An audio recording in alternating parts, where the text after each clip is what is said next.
Well, look at this. Good morning. Who is being affected by this disgusting weather? I'm telling you, it's not just Northeast Oklahoma. I know my friend Ange is going to be getting it. It's scooting all across the nation, and it is cold. It is so cold. Good morning, Jazzy. Good morning, True Crime Beat. True Crime Beat may not get it because she's in Florida. Ange goes, you and me. Ange is my favorite furniture buyer. Yeah. Ange is all set up, almost. I'm lamp shopping for Ange. Hey, Maisie. Hello, Sonia. Peach State Mama. She said, we're getting snow in the morning. Hoo, hoo, hoo. Pat K knows about snow. Patty Ponytail's getting it in New York also. Woo. I get New York, and I get the frozen tundra, which is Pat's yard. But, Northeast Oklahoma, we don't like it. No, Chrissy said, calm before the storm here. Yep, it's heading your way, baby. Hey, Clyde, I hope where you been? Pat K said, more snow today as well. Coco, are you in Scotland? Because she said, us Scots have good weather. It's unnatural. Bring it here. Bring it here, baby. Little B knows what I'm talking about because she's going to get hit bad. She's in Western Oklahoma. Hoo, hoo, hoo. It's not fun. It's not fun. OJ acts like he was left outside all night or something. We all know that didn't happen. But, I mean, he acts like he's in that movie, The Freaking Revenant. You know, like he's Leonardo DiCaprio fighting with a bear out in the wilderness right now. I'm like, enough, OJ. You have a blanket on you. You've got food. You're good. My husband goes, well, he didn't have a blanket on him when he was on the mean streets of Tulsa. And I'm like, well, this is true, but we're not going to bring that up to him. All right, so enough about me bitching about the weather. Let's get to it. First off, let's tell everyone good morning, hi, hello, howdy, how you doing?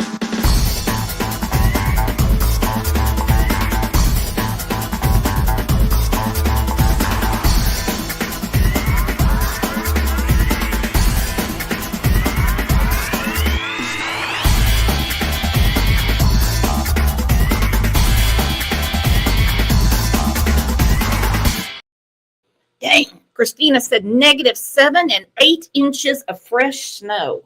Woo! Woo! You could take that in a nasty way had she not said snow. Anyway, so glad you guys are here, and I see some new names. If today is your first day around Crime Lines and Lies, put a 1 in the chat. Let us say hello to you. Remember, we're live every day at 9 a.m. Central Time. Waiting on Walking Dead to come in and say she's new here. Don't know what to do with that girl. All right, this is where I should be taking my own advice because for the last 5 years, no joke, y'all, I'm letting you all know what a hypocrite I am. I have put my opinion over the facts. OMG. Rapper? Which one of your personalities is new here, rapper? We know you're not new, but we love you. Aggie says she's new. Oh my God, Pat, y'all trying to give me a heart attack.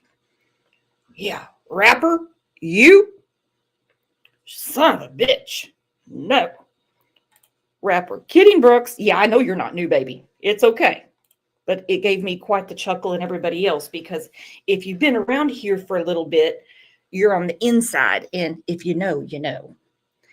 All right. So the last 5 years, I still had a sneaking suspicion that Preston Hunter Wood, ex-boyfriend of Megan Boswell's, still had to know more than what he portrayed. I did not like his mannerisms at all when he talked about the child.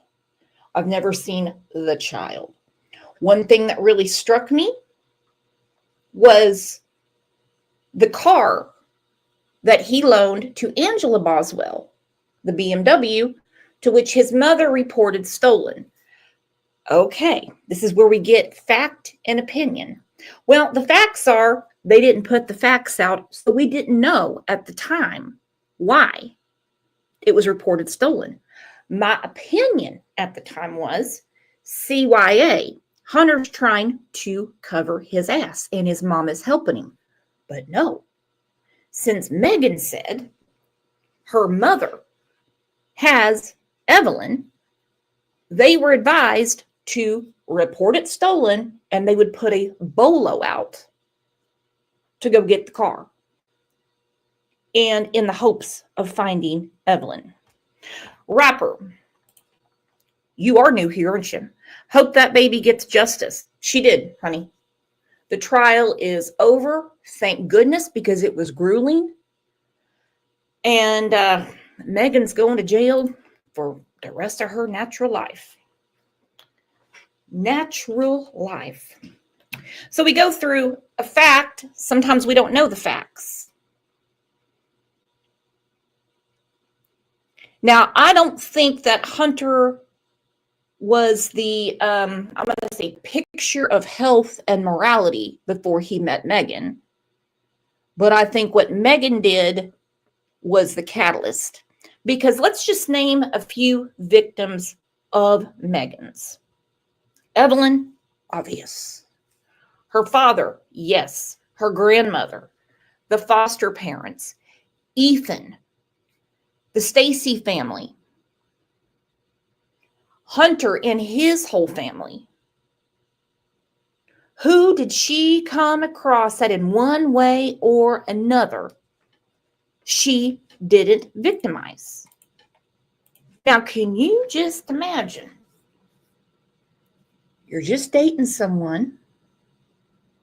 Honestly, I can't imagine because I'm almost 50 years old, okay? You meet at the chicken shack. She's ready to shack your chicken. She's all about it. She's footloose, fancy free. Oh, don't worry, baby daddy has my baby. Don't worry about it. I can be at the chicken shack anytime you want. Then boom, we need to get an apartment because I'm pregnant. That's what the listing for 3 was about. Hunter assumed he was going to be getting an apartment for Megan and their upcoming child, which, by the way, she was never pregnant. So let's go back to what Hunter said in the very beginning on WJHL. This really upset a lot of people, and it upset me because I didn't like the way he addressed it. I get it now that everything's out. I do just wish there would have been like one press conference, kind of like they did in Idaho 4, when everybody was blaming this boyfriend, that boyfriend, ex-boyfriend. I mean, just anybody, someone at the food truck. I mean, anybody. And when the authorities addressed everyone and said, these are the people we feel are not responsible at all. Okay. Now, it stopped quite a few people. Those that can't understand, well, you can't do anything with them. The Hunter is, in my opinion, a victim of Maggie's. And when I heard that he was involuntarily committed, I was like, ooh, that's a little different. It's a little different. But I wish the authorities would have been a little more transparent, letting the general public know, especially in such a small town. They're a business owner. We know that the chicken shack's not there anymore. And they spent a lot of money, a lot of resources, a lot of time building up that business. So really, every employee of the chicken shack is a victim of Megan's too, because people boycotted it. They were outside protesting against it. Even had rumors floating around that Evelyn could be somewhere inside the chicken shack. Don't eat the chicken in there because there could be a dead baby in there. It was horrible. They should have told people from the beginning.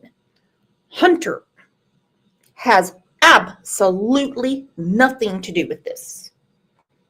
And I don't think that would have jeopardized the case in any way. As far as who Evelyn's daddy is, there's only a rumor. But again, for fact, we don't know. It's kind of like throw a dart at the wall, see where it hits, okay?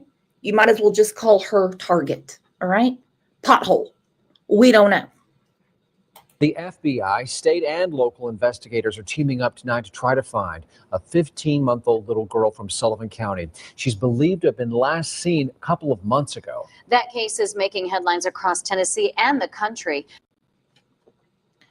And the country, because my podcast heard about it all the way in Oklahoma. I was like, what?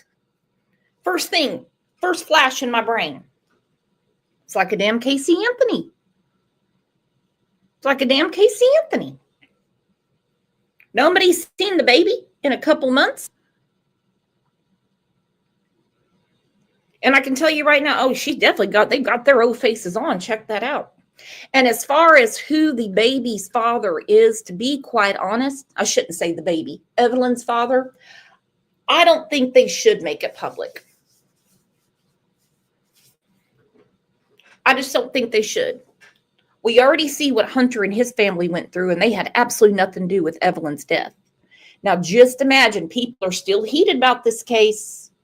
They're still real heated. They put out who her real dad is. Poof, there goes his life too. One day ago, the Sullivan County Sheriff's Office said a missing child investigation was underway for 15-month-old Evelyn Boswell. Investigators said she was last seen by some family members the day after Christmas. Around 8 o'clock last night. And we know now that's a lie. Remember, we know now that's a lie. Because we saw the whole trial. We now know what's the truth and what isn't. And I have never, ever, ever, ever watched a trial with you guys and not just have my face totally fallen off. You would think, with all the time we spend covering these cases, following them, whatever you want to say. Listen to me, I sound like Columbo. My cases. I've got so many cases. Hey, you all, I don't know what to do. I've got all these cases. Oh my gosh. You know what I mean. But still, when we get to trial, it's like, whoa. Whoa. No idea. Seriously?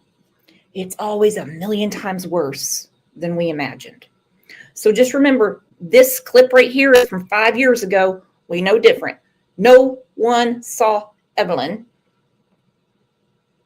till the day after Christmas. Kat said it, but it's like you always say, we never get the full story till the trial. And yeah, it's a lot. It is. Never can imagine. Pat K, ruining my business up here. She goes, that teaches us to wait for the facts. Well, shit, I might as well go ahead and disable my goddamn channel right now. Thank you for that, Pat. But no, you're right.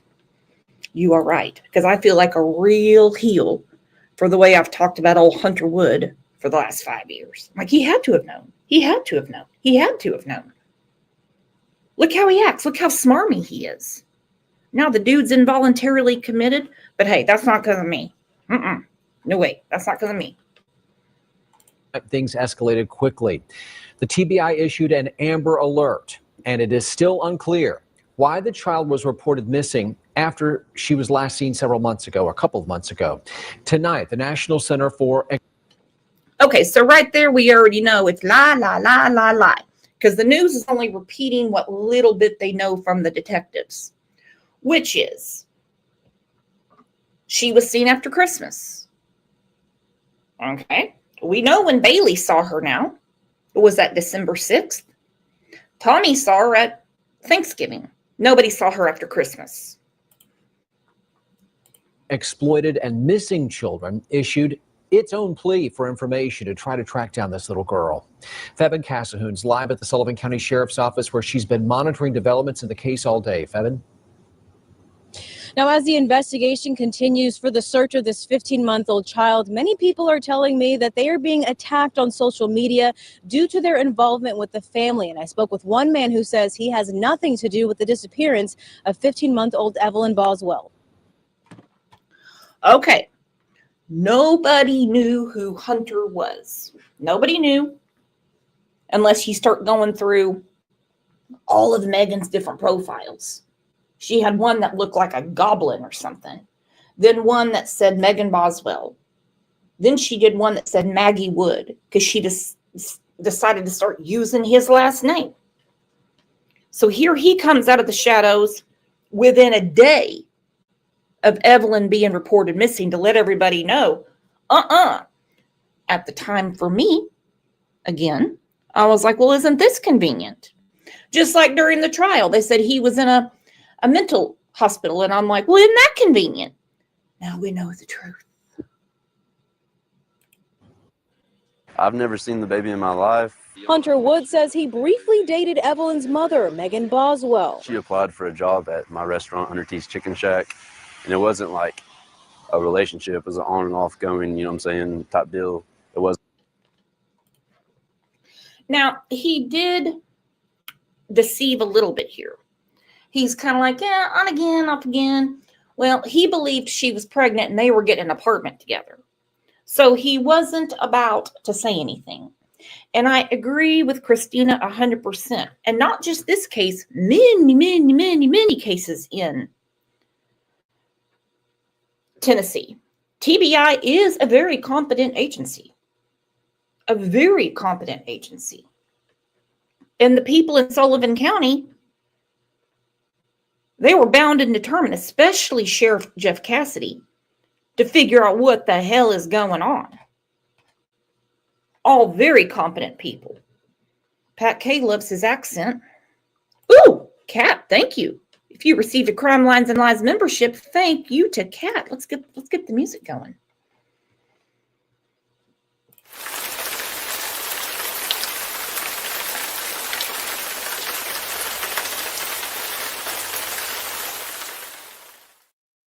Woo-wee. Thank you, Kat. A relationship was an on and off going, you know what I'm saying? Oh, I just saw this. Family acquaintance. A little more than that, but the news labeled that, not him. It wasn't like a relationship. It was an on and off going, you know what I'm saying, type deal. It wasn't like an all out, like, you know, relationship. He says he's known Megan Boswell for about 2 months and never saw baby Evelyn. All I've seen is pictures of her.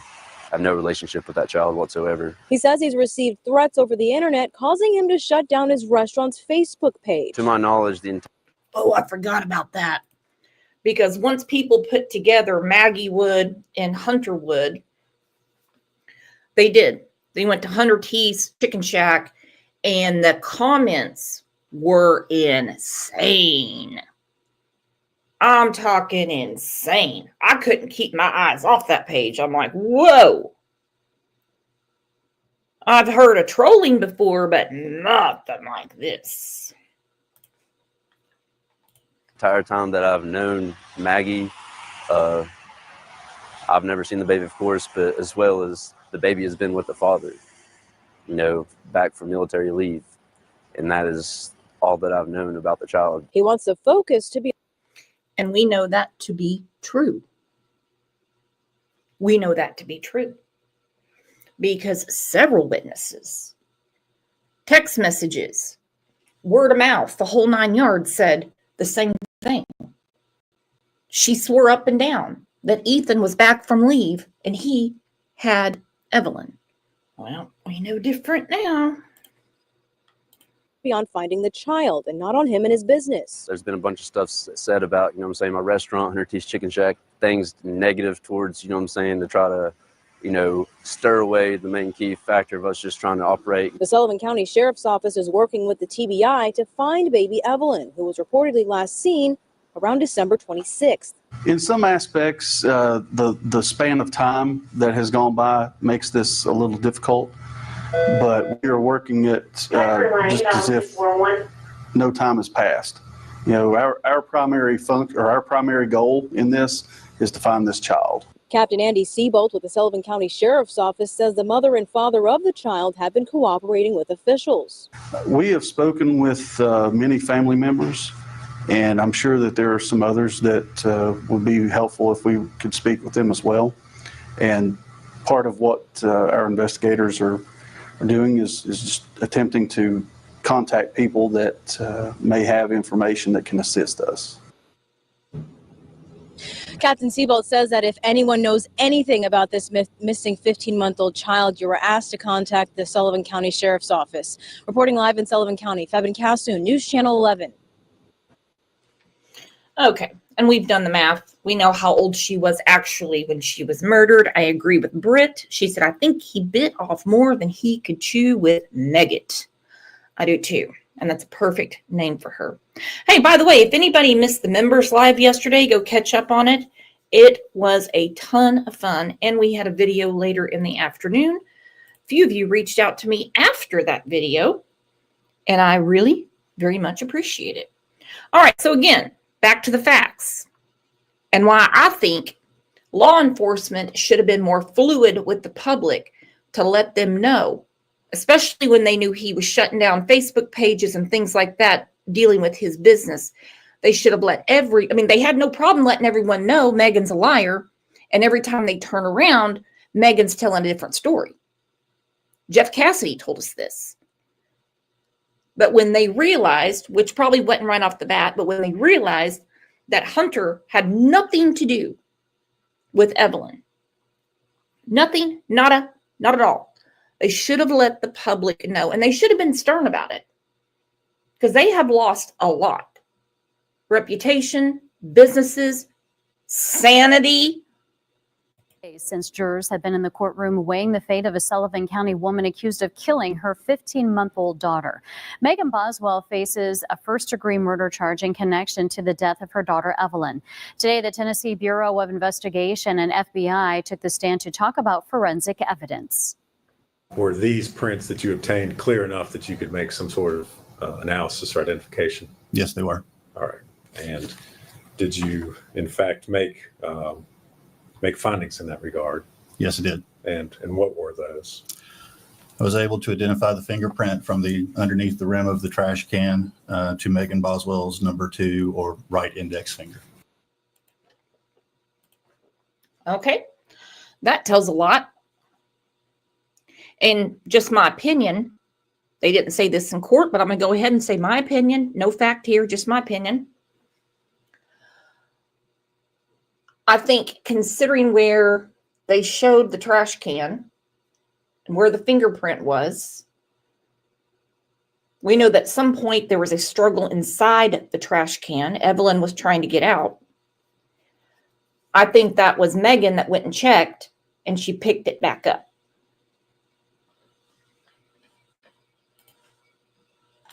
News Channel 11's Ansley Daniel continues to sit in during the trial along.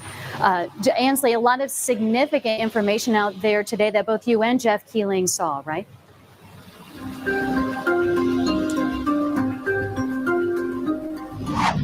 Yeah, Sarah, you're absolutely right. It was a back and forth day inside of the courtroom here in Blountville for both prosecutors and the defense. That's right, Ansley. But in the late morning, we saw what appeared to be a blow to the defense. And by the end of the day, we were seeing what looked to be important prosecution witnesses struggling under cross-examination. Yeah, defense attorney Gene Scott's hopes of creating reasonable doubt around her boyfriend Hunter Wood's potential role in Evelyn's death or disappearance did seem to take a hit when FBI agent Paul Durant reviewed some text communications between Megan Boswell and Wood. I want to pause it right there. Angel P said her fingerprint on the aluminum foil did it for reasonable doubt, in my opinion. Me too. Between the foil, the imprint of Evelyn's face into the foil, the fingerprint underneath the rim of the trash can, which to me is, again, her picking it up and giving that final shove, which put the back of Evelyn's head, I'm trying to do it, to her back. That was quite a shove. She didn't go in that way. No, that was an extra shove. Get down in there. Yeah, I wasn't worried about reasonable doubt. The only reasonable doubt I could think of would be the jury thinking, well, maybe Hunter did do something. But the text messages did it for me. Christine Alaska said, I'm curious why Hunter refused to give his DNA. I have always been sus of this for years. The only thing I can think of is his attorney said, no, don't volunteer anything. Wait until they do something official to get it. You have no reason to give it because you weren't there. That's all I can think of. A December 27th text from Boswell to Wood appeared that it convinced Wood that Evelyn had been sent with her supposed father, Ethan Perry. The first of what appeared to be several examples of Wood being. I like in the text when he says to Megan, change your Facebook name. He did not want her using his last name, is the way I took it. Some people are saying that he was saying, change it to my last name. That's not how I took it. No. But you can see it right there. He said, change your Facebook name. Now, mind you, this is in February. She said, I will in a few. Then she's like, will you bring me a change of clothes? TBI is in North Carolina with my mom. Literally, I don't care what the clothes are. I just don't have anything at the moment. Okay, all this is going on, and he's like, change your Facebook name. She's like, I will in a few. Can you bring me some clothes? TBI is in North Carolina with my mom. Not true. TBI wasn't there. FBI was. TBI is Tennessee. They're not in North Carolina. Idiot. Douche canoe.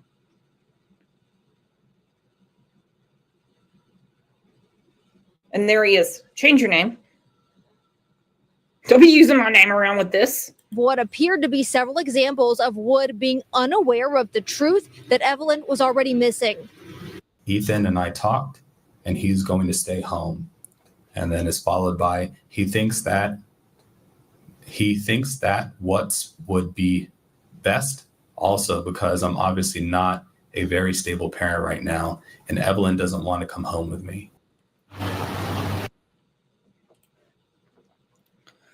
Gosh. I'm not stable, and Evelyn doesn't want to come home with me. Evelyn's a baby. Evelyn knows words like ma, ball, things like that. She can't communicate unless she's in pain or hungry, something like that. The day wasn't over, though. Late this afternoon, it was the prosecution that was struggling for a conclusive result when they interviewed 2 forensic pathologists. That's right. After Scott succeeded in getting medical examiner Matrina Schmidt to waffle on potential causes of Evelyn's death beyond just homicide, the state brought on Darinka Malushnich to the stand. In a sometimes combative exchange with Scott and under a threat of contempt of court from Judge Jim Goodwin, the doctor was forced to answer yes or no to a crucial question about whether, as the prosecution seems to want to claim, that Evelyn Boswell was alive when she was placed in a trash can. Ma'am, yes or no, can you say conclusively that this child was alive or dead when it was placed in the blanket in the tinfoil? The blanket, tinfoil, the trash can, which one? Okay, the answer is no. She could have been murdered differently. Thank you, doctor. That came at the end of a long, tense day. Yeah, it was kind of like a mic drop in the courtroom almost at that moment. You know, you kind of could see where Gene Scott knew that he was doing his job and doing it well. That's right, but it was a kind of a mic drop filled day, and it's really difficult to determine what might be going on in jurors' heads at this point because they've seen a lot of not very convincing evidence from both sides, so I don't know how they're going to come out on this. Yeah, and as we look at these jurors, you can kind of tell that this is all weighing on them. Some of them, they do look tired, they do look exhausted. I mean, they've been, going over, not all of this information and, having to go home at night and think about all of this. So we'll see what happens next. But for now, court is in recess until 9 o'clock in the morning. And we know what happened. Megan is going to a women's penitentiary. And you're exactly right, Tennessee Twister. That's exactly what I thought. If Evelyn had already passed away, why wrap her face in foil and the blanket so tight around her?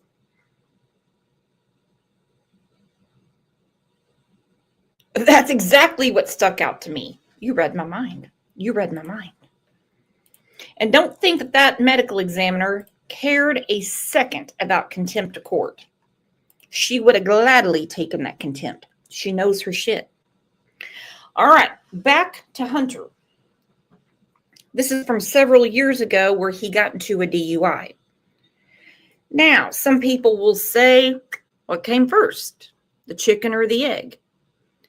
Did he have all these problems because of what he went through with the case of Evelyn Boswell, losing his business, losing his reputation, being threatened in his own home, unable to eat out in public, unable just to go somewhere and buy toilet paper? Or was he already had a couple loose wires, let me put it that way? Now, new this afternoon, the ex-boyfriend of Megan Boswell was arrested last week. Police say Preston Hunter Wood was involved in a DUI crash that hospitalized a woman. Reportedly, Wood was placed under arrest after he performed poorly on sobriety tests. Authorities say he also did not have car insurance. Wood was charged with driving under the influence, aggravated assault, resisting arrest, and failure to comply with financial responsibility. No other information about the crash victim is available. Okay. Woo. Woo. That's a lot. But if this was anybody else, it wouldn't say ex-boyfriend of Megan Boswell. It would basically say aggravated assault, DUI, resisting arrest. Incident. Good morning, Rebecca. Incident in Kingsport. But the headline is ex-boyfriend of Megan Boswell arrested. So you see, the lamestream media played into our suspicions about Hunter as well. Look at it again. Now, new this afternoon, the ex-boyfriend of Megan Boswell was arrested last week. Police say Preston Hunter Wood was involved in a DUI crash that hospitalized a woman. Reportedly, Wood was placed under arrest after he performed poorly on sobriety tests. Authorities say he also did not have car insurance. Wood was charged with driving under the influence, aggravated assault, resisting arrest, and failure to comply with financial responsibility. No other information about the crash victim is available.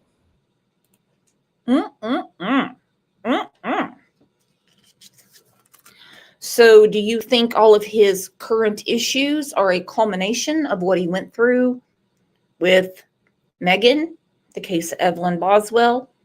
Of course, he lost his business, his parents divorced, his brother OD'd, got a lot going on. But he's been involuntarily committed. Involuntarily. Now, this is what did it for me. I'm going to use a clip from Court TV because it's more thorough. The text messages. Had we known about the text messages, I'll just say 4.5 years ago, not even from the get-go, I think things would be a lot different for Hunter. I think there'd be a good chance that the Chicken Shack would be going with a big hype. He may or may not be in the hospital. I don't know. But Megan is a she's a victimizer. Everywhere she goes, it's like a tornado. Constant chaos, constant problems. And everybody is supposed to get in line to help her. And they did. Seen several charges, including felony murder and the death of her 15-month-old daughter, Evelyn, whose remains were found in a shed on the family's property. Megan initially told police that she was with the baby's father, then said that Evelyn was with her own mother. Let's head back into court now with more testimony from the FBI special agent. Has you one page and ask if you recognize it. I do. Okay, can you tell us what it is? And so another conversation from the Facebook warrant between Miss Boswell and Jesse Rosenbaum. Okay, and is that a fair let me ask you, what is Miss North's musings said, sounds like Megan ruined his entire life and his family's as well. And her families. The Stacy family. The Foster family. Everybody. I'd like to know how many people just moved the hell out of that area altogether and saying, I don't want to have anything to do with this. I don't want to be asked about it. I don't want to be accused anymore, even though we've had a trial. What's the date of that conversation? It's January 13th, 2020. Okay, is that a fair and accurate representation of the conversation as you saw it on that social media extraction? Yes. Okay, we'd ask that be made exhibit number 234. 234.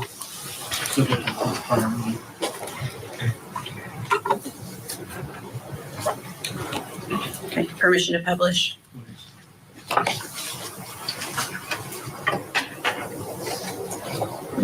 Okay. If you could tell us what the defendant says on January 13th of 2020. So the defendant says, I lost custody of Evelyn to Ethan, and I've been in a mood.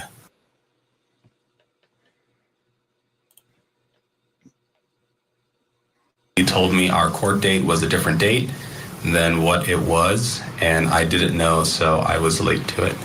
Okay. And then Jesse Rosenbaum says, damn that.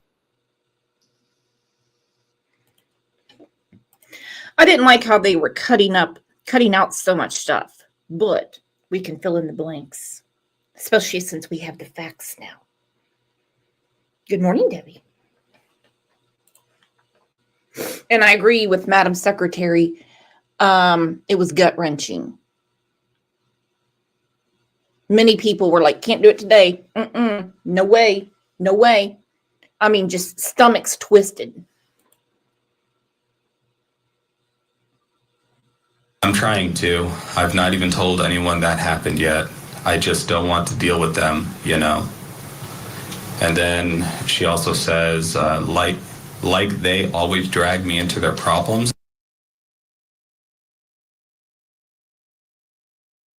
LOL. Okay.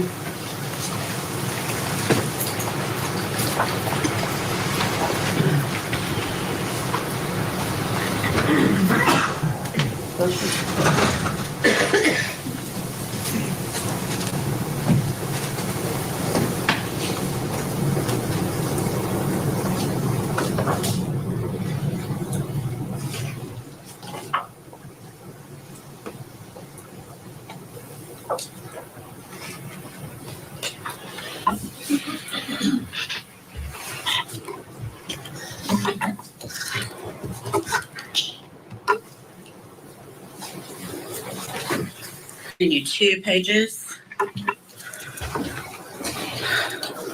We ask you the same thing if you can recognize them.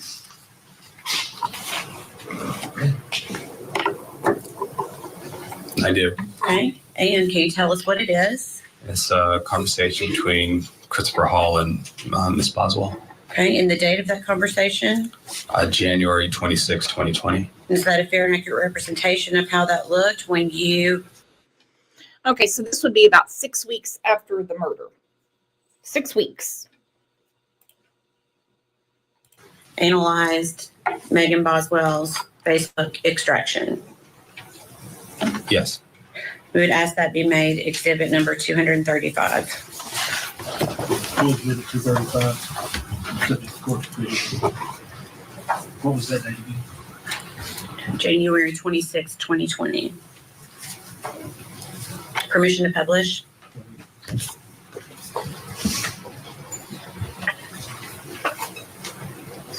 Okay. So Christopher Hall asks, how's Evelyn? And what does the defendant say? Again, no reason to cut that out. Megan Boswell say. She says she hates me. Okay.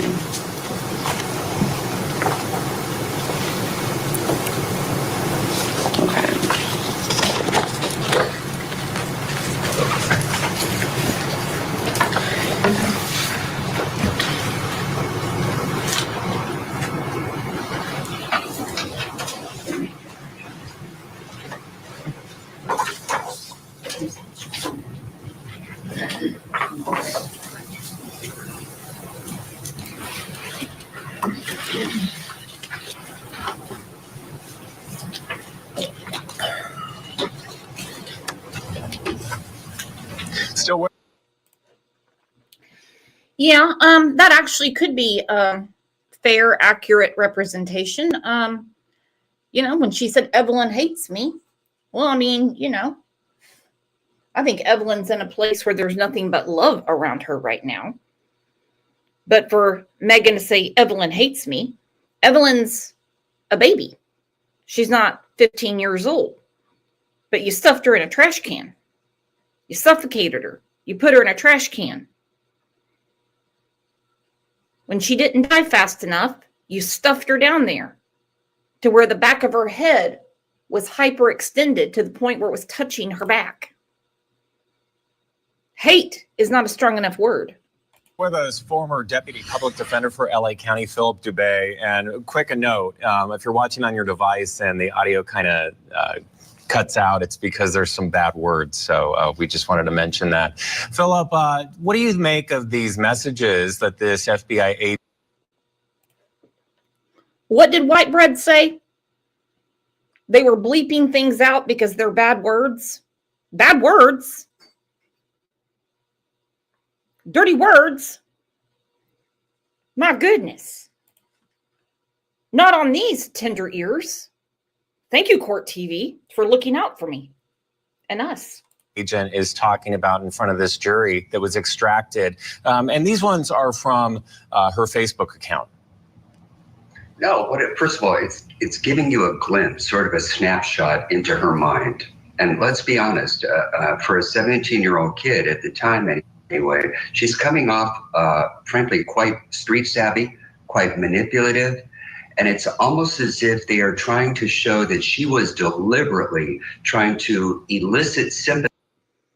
Okay, let's talk about this. Several people are still asking, who is Evelyn's father? Who is Evelyn's father? I know the R word was brought up in court a few times. Can we believe Megan, though? Can we believe Megan? Did we hear anything about a rape being investigated during this trial? No. Nope. You know why? Because there was no rape. Not one thing was said. Is there an open investigation to this R? No. She made it up. Now, I have an idea. If you go like way back to the beginning, all those Facebook messages, all that stuff that, Megan, Maggie, whatever, Megs, all those different profiles, stuff that she was putting out. She talked a lot about this one guy, but I think they're just not going to say anything because who wants the same thing to happen to him that's happened to Hunter? And almost sort of repurpose her emotions into garnering sympathy from the police. This is quite manipulative for such a young kid. So at some point the jury's going to be scratching its head and say, well, wait a minute, what is this kid up to? But it's what I mentioned earlier, despite all the suspicious antics and all the text messages, the crying, the multiple statements, they haven't gotten to the punchline yet. What do they have to show that she committed the murder? And I still think that they're too far afield. And to the casual observer right now, you don't have enough. All right. Well, it's going to be up to that jury who's sequestered to this. All right. Mr. I need a tan or a spray tan. God, give me a butter knife and I'd take that forehead and put it on my sandwich. That's how white he is. OJ, quit. I'm not talking about you. So he's saying not enough evidence. At any time during the trial, and we all watched it together, did you think there wasn't enough evidence? I was about to puke some days. That's a lot of evidence. I can't be picking on Pasty here because I need a tan too. Side. Yeah. Testimony has resumed. Let's head back to court. Okay, I'm going to pass you 2 pages.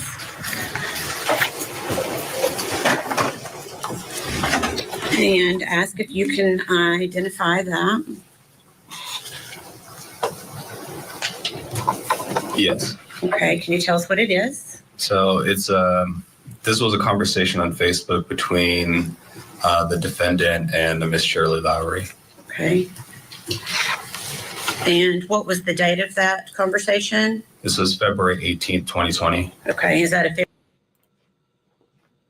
This reminds me so much of the text messages in the Leilani Simon trial and the Christopher Gregory trial, where their text messages basically mapped out what they were doing.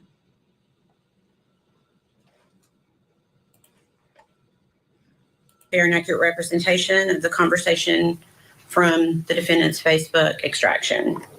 Yes. We ask that be made exhibit number 236. Be full exhibit 236.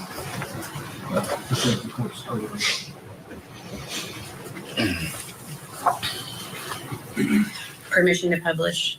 Go ahead.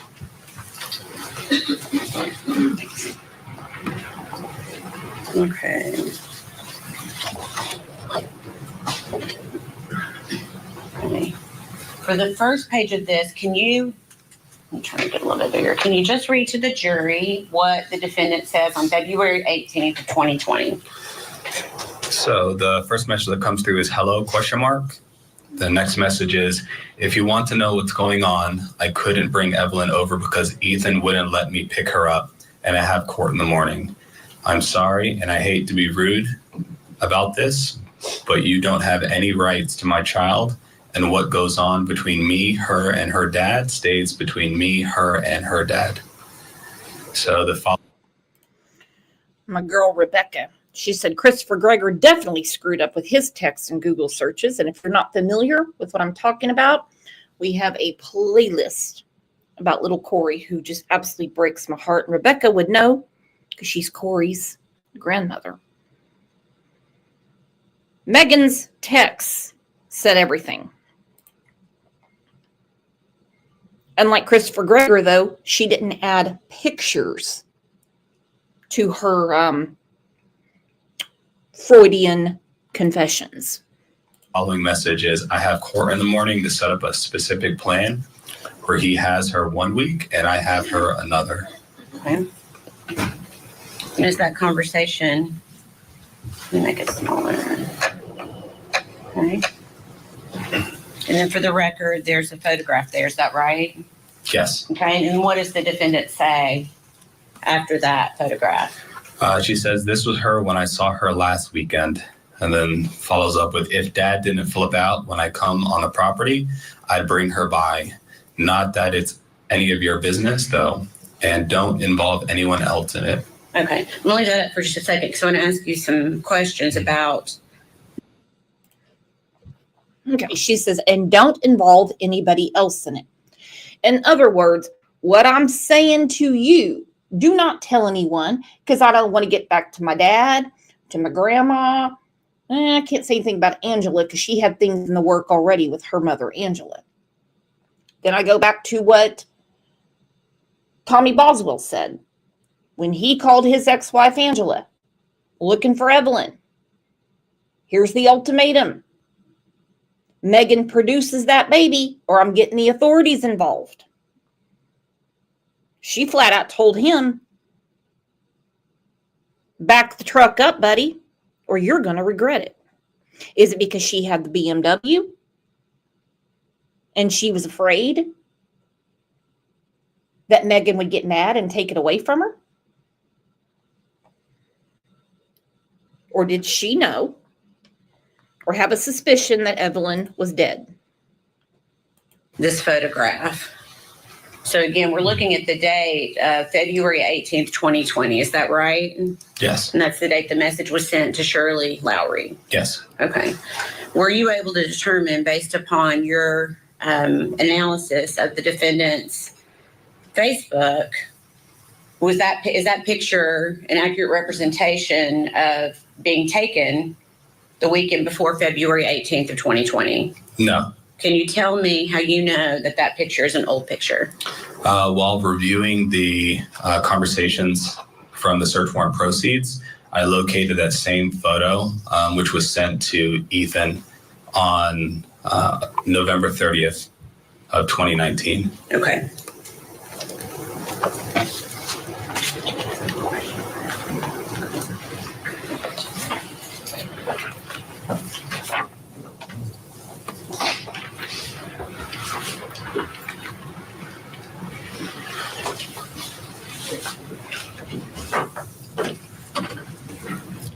Megan Boswell facing up to life behind bars if she's convicted there in Tennessee. More testimony in the baby Evelyn murder trial when we come back. This is Court TV. On the stand right. Okay, again, back to Hunter. The name of the show is The Truth About Hunter, and the truth is, we know now, Hunter had nothing to do with Evelyn's disappearance. Not just nothing. He never saw Evelyn. He was encouraging Megan to find Evelyn, and in the midst of a very, very, very heated text exchange, he told her, change your name. Do not be associating yourself with me. Internet was running wild. This is one YouTube video. I'm not going to say who put it out. And it said, Megan is suspect number 1.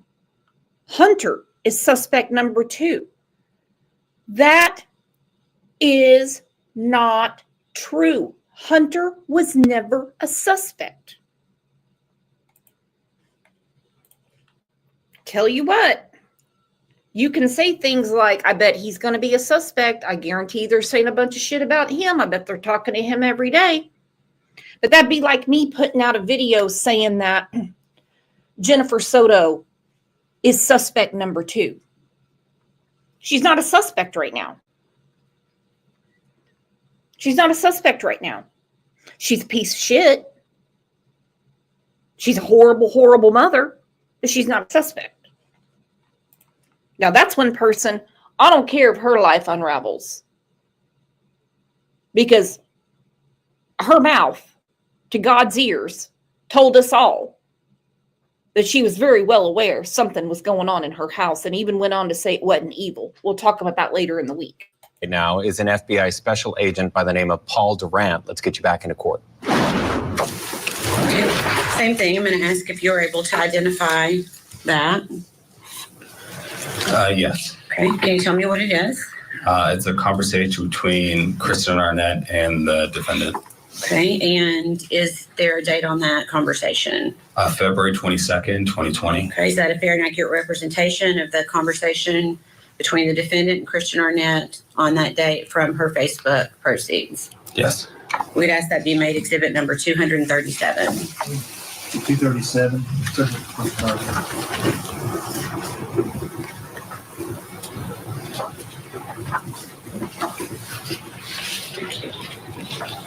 Permission to publish. I'll try to make this one a little bit bigger.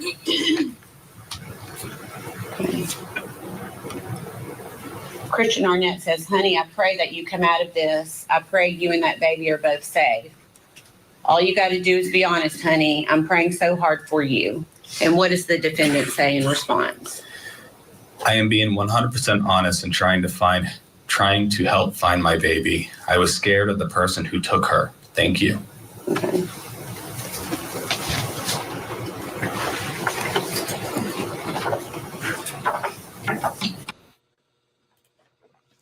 Well, hey, Jovi, we missed you on the members live yesterday. Look at that member for 5 months. I was telling everybody you went away for like a 4-day excursion. Did you and your hubby have fun? I bet you did. We missed you.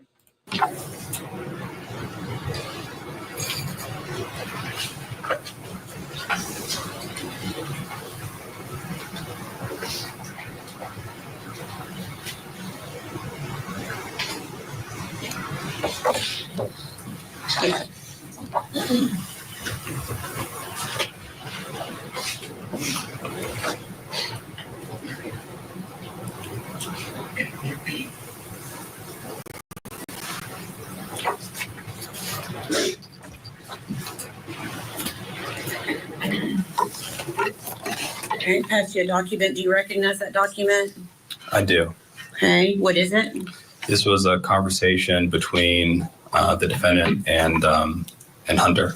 Hunter Wood? Hunter Wood, yes. Okay, and is there a date for that conversation? There is. It's December 27th of 2019. Okay, and is that a fair and accurate representation of the conversation as you viewed it during your analysis? Yes. We'd ask that be made exhibit number 238. Full exhibit 238, subject to court fire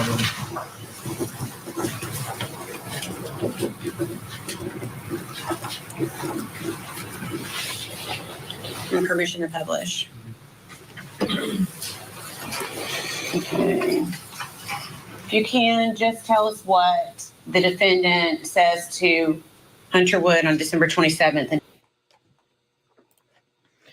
It does tell me. Where's Stephanie going? Oh, she's got to run some errands. Toodles, was the baby dead before she put her in the garbage can? No, she was put in the garbage can alive. My theory is when she was trying to get out, she propped her back up, and that's when that shove went that extended her, because she would just be on her head. She'd be on the top of her skull. But somehow the back of her head got pressed against her back.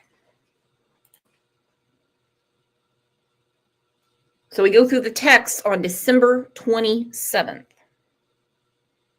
Tells me that they don't know a lot about the military because Ethan, being active duty, can't just decide to stay home. No. It's like you get 2 weeks leave, Bubba, and you come back to Louisiana. There's no, hey, it's been great, guys. Tell Uncle Sam hi for me. I'm just going to stay home. No. And December 28th. On December 27th, the defendant says, text me again so I have your number. I ended up just swapping phones with her. And then follows on with, hey, I'm going to leave here soon. Ethan and I talked, and he's going to stay home. And then it's followed by, he thinks that what would be best, also because I'm obviously not a very stable parent right now, and Evelyn doesn't want to come home with me. Okay.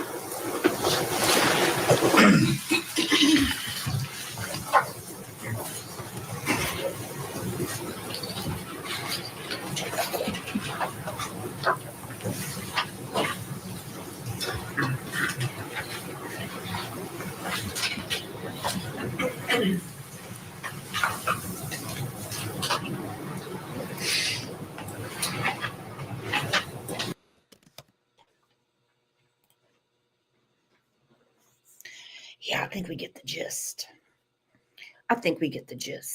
And I'm only going to go through part of this, but I believe, again from Court TV, that Hunter's father that took the stand, visibly shaken, seems like a good dude. I believe he was victimized by her too. He was lied to from the get. Okay, boo-hoo, who cares that Megan lied to him? But here he is on the stand. One son is dead. One's in the mental hospital. He's lost his business because it wasn't Hunter's. It was his father's. Hunter was an employee. He was learning from the guy running the place in hopes of turning it over to Hunter someday. All of this because of Megan. And I used to say she did all of this for Hunter. I did. I truly believe that. She did all of this to get with Hunter. I don't think that's the case anymore because we saw her pattern of behavior before she even met Hunter. She was already conniving and lying, trashing the trailer. Randy Wood. You solemnly swear affirm the testimony you're about to give be the truth, the whole truth, and nothing but the truth. Yes.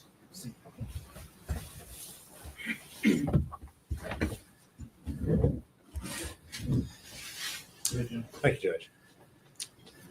You're Randy Wood, is that correct? That's correct. All right. And Mr. Wood, where were you living back in 2019? 217 Sandy Point Drive in Blumpville. All right. You said Blumpville. Was that in Sullivan County? Sullivan County. Okay. And just for context, kind of tell us where that's located. Where is It's that? located in Barefoot Landing on the lake. Okay. How by the lake out there? Yes. Behind the airport. Airport. Okay. All right. Now, we've heard some mention earlier in the trial about Preston Hunter Wood. Is he your son? Yes, he is. All right. Now, back in December of 2019, did you open a restaurant here in Blountville? I did. All right. If you would kind of tell us what it was and what you were serving. The name of it was Hunter T's Chicken Shack. I was the only owner of the place. It was right there on Highway 75. All right. Where I sold chicken, roasted chicken. Okay. Was it a sit-down restaurant? No, it was a drive-through, just like Pal's. All right. And it's over there, right across, kind of from Northeast State. Yes. Okay. Now. And of course, it got shut down. For a while there, people were lined up to get chicken, but all they wanted to do was ask about Evelyn. But there was so much going on. Finally, like, people couldn't even get into the chicken shack to even get their chicken because people were outside protesting with the assumption that Evelyn could be somewhere in that chicken shack. You mentioned you were the only owner. Did you have employees, people that worked for you? Yes. Okay. How many people? How many employees? Let's see. We interviewed. We hired everybody that filled the application out because usually there are only about a half that shows up the day you open up. So I probably had about 12 employees. Okay. And who made the decision as far as who was being hired or not? I did. 12 employees is a lot for one chicken shack because, I mean, you're only open lunch and dinner. When I say chicken shack, I mean it's a shack. And we know what Megan was shacking when she got there. She got her tractor beams right on Hunter. Right there. Okay. And one of those employees that showed up to apply for a job and work there, did you know Megan Boswell? I didn't know her till she filled the application out. That's the first time I met her. Okay. And did she apply for a job with you? Yes. And did you hire her? Yes. And do you see Miss Boswell sitting in the courtroom here today? Yes. If you would, point her out and describe what she's She's wearing. sitting right over there with the glasses on. Judge, for the record, he's identified the Is that defendant. All right. Mr. Wood, what do you remember what day you opened? It was the first Monday in December, and it was the second. Okay. Second day of December, is that 2019? Yes. All right. Was Miss Boswell working that day? Yes. Okay. And you mentioned you didn't have a whole lot of employees. Who was in charge of making the schedule and deciding? Jason Fassett made the schedule and everything. Okay. Was your son Hunter an employee there? Yes. All right. What did Hunter do? He was mainly just an employee. Okay. Because Jason sort of run the place when I wasn't there. All right. So Hunter and Megan worked there as co-workers. Yes. Did you work there at the restaurant? Were you there on a regular basis, or? Pretty much so, Yes. Okay. So you saw Hunter and you saw Megan together at the restaurant? Yes. Fair statement? Yes. All right. Where was your son Hunter living at that time? He was living with me at that time. Okay. Your house out that lake. Yes. Okay. Out there. Did he have a vehicle that he drove then? Yes, he had a Ford truck what he drove. All right. At some point in time, did you realize that your son Hunter was in a dating relationship with Megan Boswell? Well, it is a weird situation, to be honest with you, because she got her car repoed one day at the chicken shack. And so disgusting. Now, remember, we were all like going, how we kind of thought, some of us, not everyone, that he's full of poo-poo because we'd already heard Tommy testify that car was bought and paid for. There was no payment. There was nothing on it. 20 grand. There's your car. She took out a title loan against it. She didn't pay the title loan. For all you know, on a $20,000 car, I'm not putting in depreciation, obviously. She might have taken out a $200 loan, $200, and lost the whole car over it. She could have easily told Tommy, they're going to take my car. But there she is at the chicken shack, and the car gets repoed. But like you said, they hired anybody that showed up. I made Hunter take her to the doctor that day. And, because she didn't have a ride. Okay. All right. So that's how they started running around together, because she didn't have a car. Okay. So at some point in time, you realize they're dating. Well, they was together a lot. Yes. Okay. You can say dating if you want to, or All together a lot. Yes. Okay. And at some point in time, did she come to live at your house? Well, she didn't have anywhere to go when they repoed the car. And apparently her father, what she said, kicked her out. So I let her come stay, she stayed about 3 nights there. That's all she stayed. Okay. Okay. So at one point I'm thinking, no, he's full of it, because Maggie said on her Facebook that the TBI came to his father's house to question her. But he's saying she was just there for 3 nights. Well, that was way before February. And she's one of these women, she creates a situation. The damsel in distress is what I call it. Because then someone has to save you. And I'll be damned if they don't.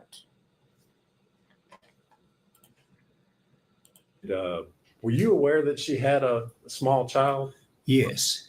Okay. Did you ever see Evelyn? No, never saw the baby. Okay. She never brought Evelyn to work there with her at the chicken shack? When I hired her, because one of the questions is, do you have any kids? Because we work around schedules. Because you got a child, you can't work a lot of hours. So I asked her, she said, yes, I have a baby girl. I said, well, do we need to work around your schedule? She said, no, the baby daddy had the child. She said, I can work as many hours you want. Okay. And I said, okay. Did she work a lot of hours? She did work a lot of hours. Okay. Now, you said she had stayed at your house. Did you ever bring Evelyn over? The baby never was in my. Ding, ding, ding. Appy Blue. She said, that shows me premeditation. Now, Pat K said premeditation can be 10 minutes. This is true. But I heard it. Appy Blue heard it. Yes, I agree with Pat. But when we see she's already concocting, oh, I can work as many hours as you want. Now, we know now she was leaving Evelyn in the trailer alone.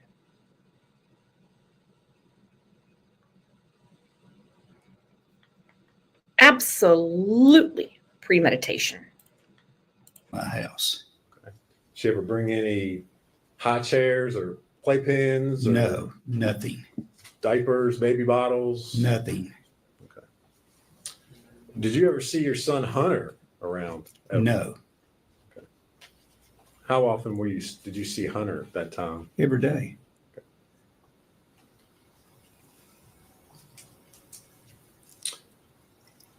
Now, your son Hunter, does he still live with you? No, he started living with his mother, but he's at the hospital at the moment. Okay. He's at a hospital. Where is he in a hospital? Marion, Virginia. All right. Is that a mental hospital? Yes. How long has he been there? 2 months. What have you been up there to see him at that facility? Yes. What is his mental status this time? Well, some days he's pretty decent. Other days he don't know who I am. Okay. Would he be able to come into this courtroom and testify? No. Okay. You mentioned that he'd been there for about 2 months. Yes. Had he had mental health problems prior to that? Yeah. I don't think his dad can really testify to that. He's not a medical professional. Christina Laska said they'll keep him at least 3 months, in my humble opinion. 3 more months? Because I would like to know about this too. Not that I want to reach out to Hunter or anything. I was just curious because he'd been there a couple months. This is up to trial. We find out through the news he was involuntarily committed. Actually, not even through the news, from court when they were arguing about producing Hunter, and they said he was involuntarily committed. He didn't just say, hey, I think I have a problem, I'm checking myself in. It was involuntary. So are you saying 3 more months? Okay, she said 3 months total and do a reevaluation. Yeah. So the dad volunteers the information to the court. They already knew, but the jury didn't. And I thought, well, how convenient. So then we get to the text messages and everything where he says, change your name, encouraging Megan to find her daughter, all that stuff. And I'm like, well, fuck a duck. He seriously had no idea. Then I count the list of people that seriously had no idea. Yes. Okay.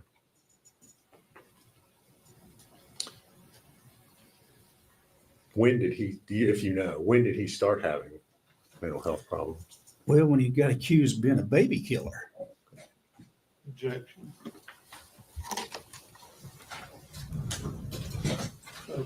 I'll just draw it. I would draw it.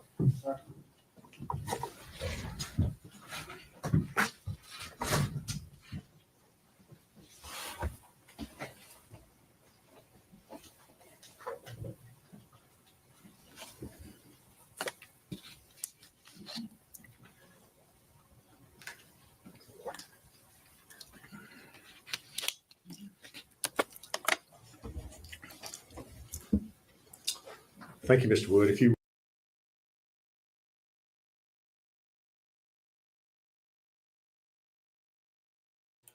Okay, that made him take a few steps back. Well, when did he start having these mental problems? Well, when he was accused of being a baby killer. Like, whoa. Whoa. And yeah, it did happen. People were definitely after him. you would answer any questions Mr. Scott has for you.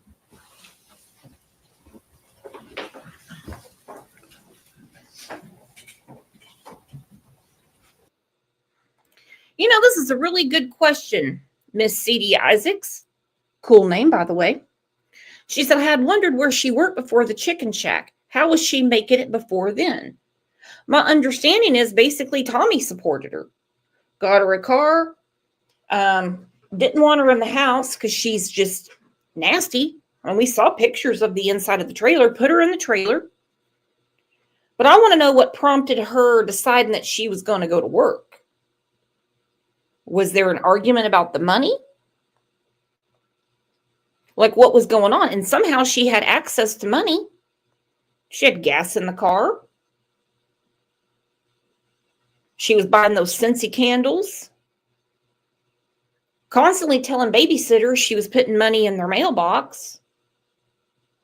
So I do wonder what prompted her that she just had to go work. Because she was scamming just fine before. I'm not saying I'd be proud of it. Mr. Wood, my name is Gene Scott. How are you? I'm doing good. How you doing, Des? I'm doing good. Take my reading glasses off. Let's talk about your son. It's Preston Hunter Wood. Is that correct? That's correct. All right. And you said he hadn't had any mental problems until people accused him of being a baby killer. That's true. Okay. Since then, he has had quite a few mental problems. Is that true? Okay. He has been diagnosed as being schizophrenic, suffered hallucinations. That's probably true. Yes.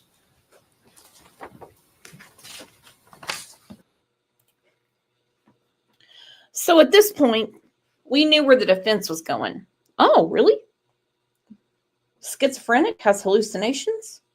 Well, maybe He hallucinated not seeing Evelyn ever.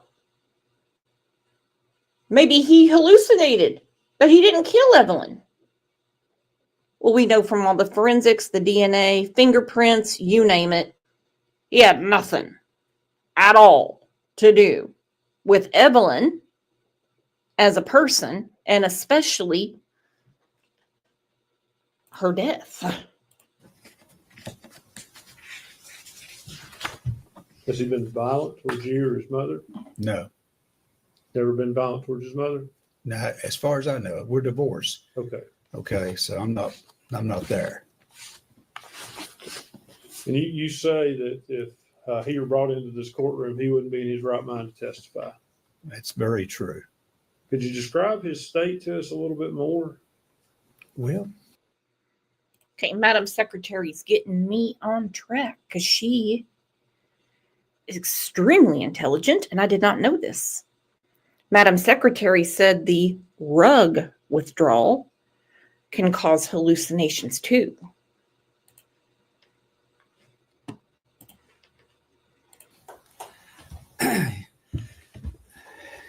he talks about things you sometimes you don't really know what he's talking about. I mean, I don't know how to put it. It's sad. I mean, this young man was a 4.0 student in school. Now he's, I don't know if he's ever going to function in his life again. Mm-hmm. Does he hallucinate? I don't know if he hallucinates, where you call it. I don't know, the definition of hallucinate. I mean, Oh.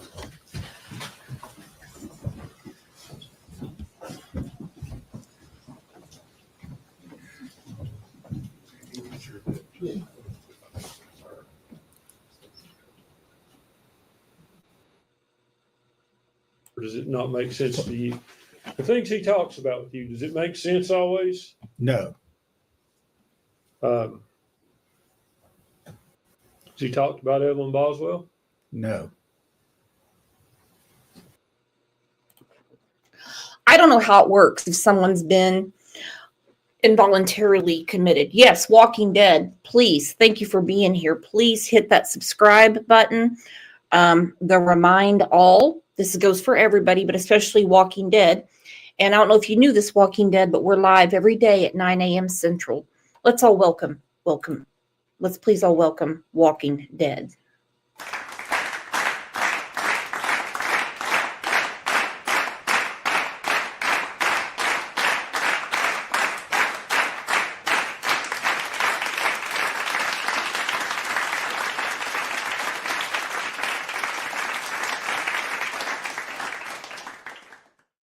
See, that's a treatment you get around here, especially on Taco Tuesday, which you understand why that's a big deal if you saw yesterday's member live. Are you aware that he has in the past been diagnosed with violent threats, hallucinations?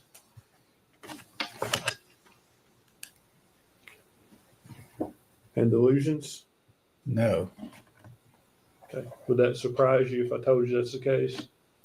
It'd give me a little shocker, yes. Because I'd never seen it. So you don't know about that? I've never seen that before. Okay. I'll move on. Have you ever seen him be aggressive? No. Is there any security measures about as far as when you visit with him that requires him to be restrained or anything? No.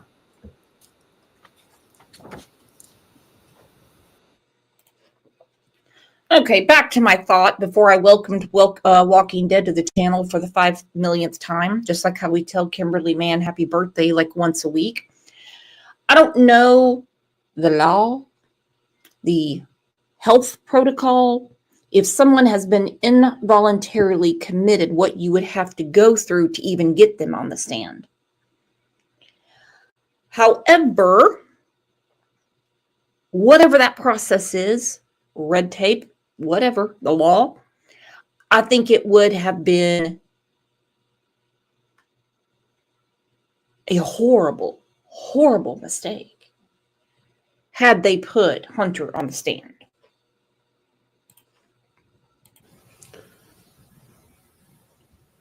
When you talk to him, does he talk about things that are not real, things that are not there? Well, he talks about the future sometimes, like maybe taking a cruise or is that nature. It's just good stuff. Never bad stuff. Never, we don't talk about bad stuff. No. Okay.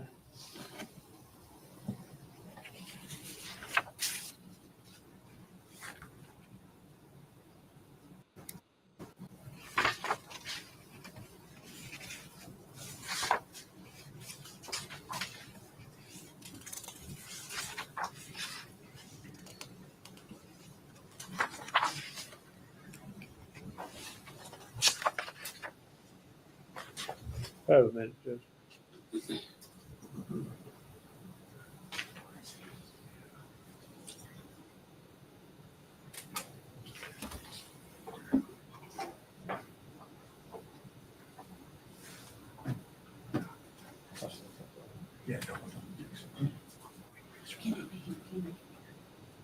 I wish it was small.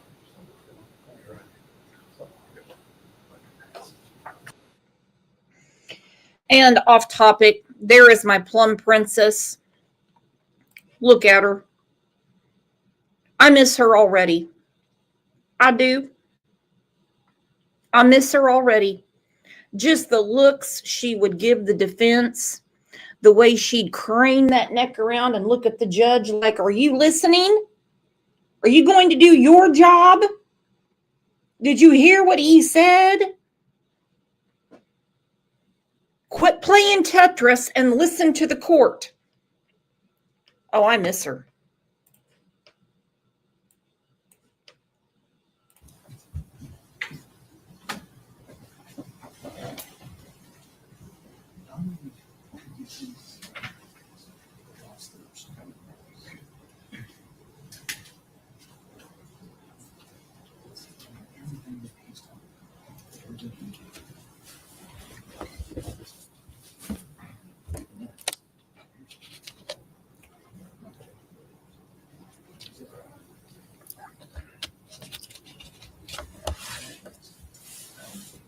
Higher. Sorry about that. That's okay. Let me ask you this. Has Hunter ever talked to you about someone or something stealing his thoughts? Stealing his thoughts? Yeah. Been able to read his mind? No, he's never done that to me. Are you aware of him ever talking to you about aluminum foil preventing that? He's said some stuff off the wall stuff, you know. I will say that. So that wouldn't surprise you? It probably wouldn't surprise me, no. Okay.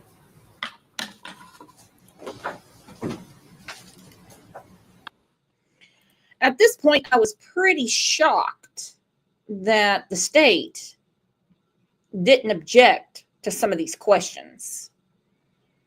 He said some off the wall stuff. Anything about aluminum foil, I've been like, what the hell are you talking about? I'm just really shocked they didn't object to that.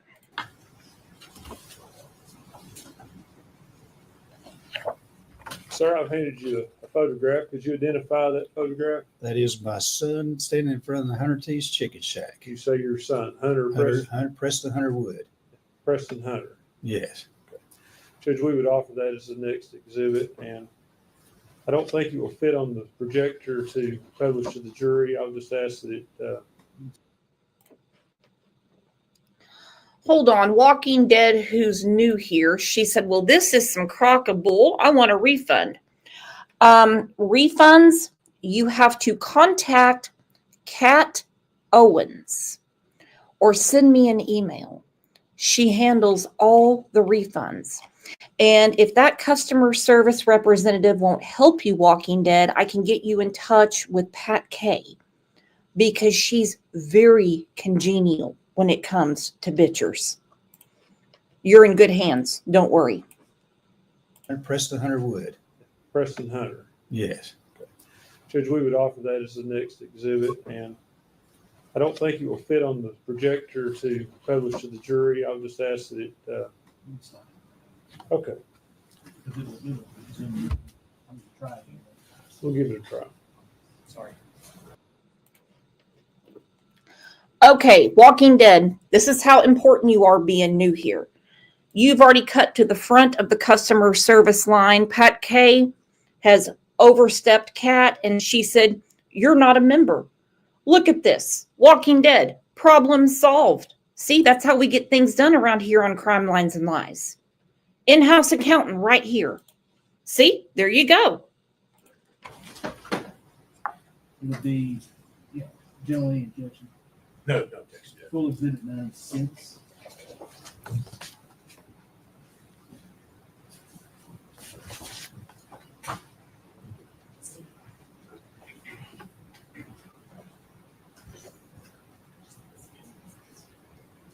And that's the picture we're showing the jury. That's what you just identified, sir. Yes.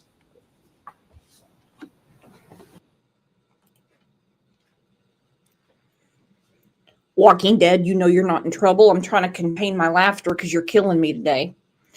Gam to 3 with a beautiful picture, by the way. So the family had to close the business because of threats to burn it down, and businesses declined dramatically. So it wasn't just the chicken shack. Other businesses in that area were having issues with the traffic, people going to Hunter T's Chicken Shack, harassing them.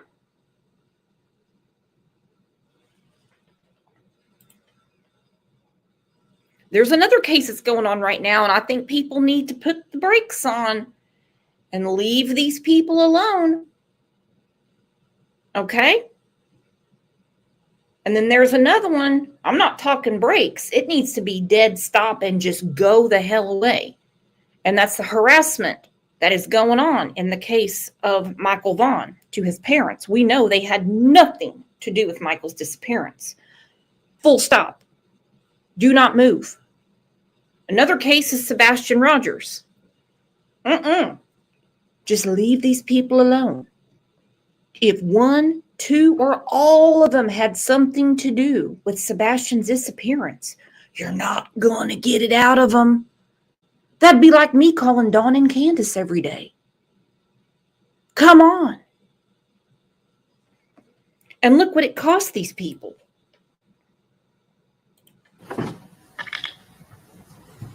I have just one moment, Judge.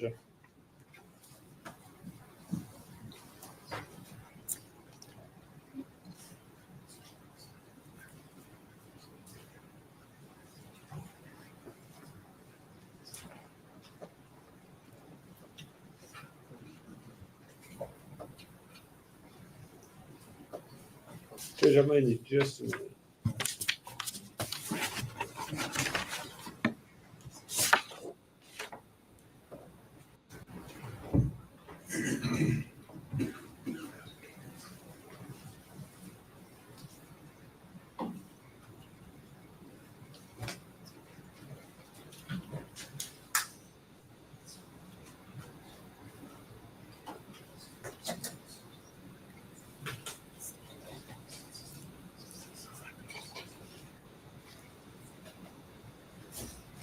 Sir, answer this only if you're aware. Are you aware of anything in his medical history about his thoughts about people or things stealing his thoughts? I'm not aware of that. Okay, so you're not aware that it's there? No. Okay, see, again right there, I would have objected. He's not a medical professional. He goes to visit his son who was involuntarily committed. I'm surprised Papa Wood there hasn't been involuntarily committed. Had to shut down a business. His job suffered from people thinking that him, his son, his wife, the whole 9 yards were somehow connected. This is horrible. Stealing his thoughts. He wouldn't know. Again, he's not a psychiatrist. He's not treating Hunter. I didn't like that line of questioning at all because I just thought it was inappropriate for the jury because it's almost kind of like an opinion is how it felt to me. But anyway, the case of Evelyn Boswell is going to forever bother me. And I know many of you, we spoke about it on the members live yesterday.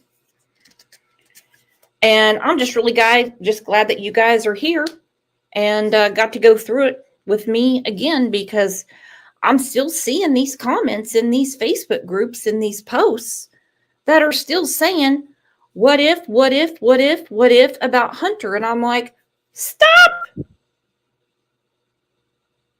Just stop. Trial is over. We saw the text messages. We understand why the BMW was reported stolen. All of the questions have been answered. All right, well, you guys are the absolute best. Mod Squad, thank you as always. You are amazing. Again, thank you for being here for Evelyn Boswell. Thank you, everybody, for the warm welcome to our new members, including Walking Dead, who seems to think she's going to get a prize for being the newest member every day. I don't know, but we're going to keep it going. You guys are the absolute best. I agree with you, Wendy. He's a victim, too. He is a victim, too. Well, I'm not a victim. You know why? Because I got the bestest friends on the internet any girl could ask for. Thank you again for everything you do and being the cool people you are. Love you. See you tomorrow.